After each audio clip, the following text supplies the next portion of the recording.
my name is Susan Wagner. I'm with Fit Group USA, and today we're going to demonstrate cardio dance. And I'll do a demonstration on my feet, dancing, as well as on a chair. You're gonna love it. Now, in terms of what to expect, you will see people of a variety of ages and fitness levels. So the idea is to bring choreography that's fun and effective for everyone. So take it at your own pace and make sure to show modifications so that all feel welcome in your classes. All right, so let's talk about choosing your music.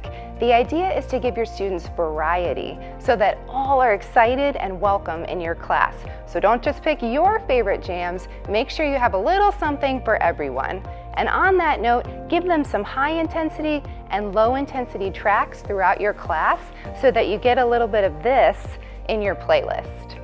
All right, so in terms of class sequence, you always want to start with a warm-up. So make sure you have a track that has lots of repetition so you can properly warm up the body from head to toe to avoid injury. And then of course, end your class with a pre-cool down, which slows things down, and then finally a proper cool down for stretching.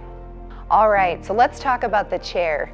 Do not fear the chair. The chair is your friend, and cardio dance is for everyone. So, the important thing to note about cardio dance is that just about every movement can be modified to do it seated. So for instance, we do a lot with arms in cardio dance, and that is easily done in a chair. We also do things with the feet, and when in doubt, march it out. But you can also tap to the side and kick forward, etc. So essentially, everything that you would do standing, people can do while seated. So do not fear, enjoy and embrace the chair. All right, let's demo this class. Here's the warm-up.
All right, let's get into the meat of this workout.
Okay, everyone, let's get into the pre-cool down.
All right, thank you for joining us today for this cardio dance fitness workout. Have fun, make it your own, and good luck.